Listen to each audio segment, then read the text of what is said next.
Hi, I'm Nathan Shaver, and I'm going to speak to you very briefly about three aspects of payments integration. First, I'd like to talk about where we are today. As most of you know, last week we launched payments integration into production. This is the culmination of months of development work and weeks of testing on our part and on the part of our partners.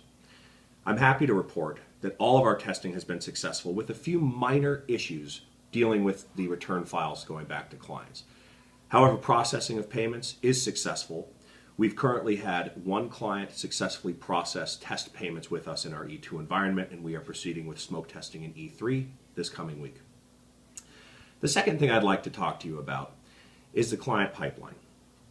Over the last few months, I've been working very hard with the salespeople here in the United States, and I know that my counterparts overseas are working very hard with their salespeople to come up with a good way to get clients into this payments integration model. What we have right now are two different lines. The first is existing clients that are using our other methods for getting their payments into our system. We've already got 3 of these clients in the pipeline here in the United States, and we're hoping to get more of them onboarded very shortly. The second track is new clients, prospects if you will, and these are the clients who in many cases are already integrated with our competitors. We've got 4 of these clients in the United States right now, and in the next week we expect to have an ISO 2022 file. Sorry, ISO 20022, I always get that mixed up. In any event, we've already successfully tested the tab delimited, comma separated, which is basically the VST file, and we hope to test the ISO in the coming month.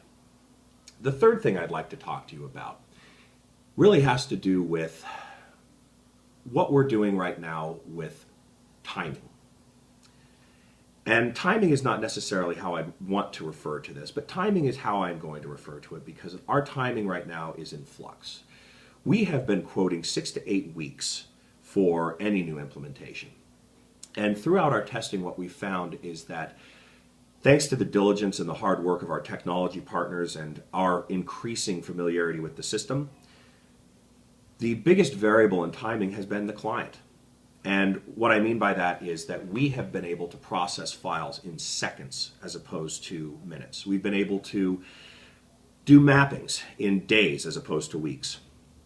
And so when we quote 6 to 8 weeks, we're finding that that will only be accurate depending on whether the client has a lot of fire under their belly to get this going.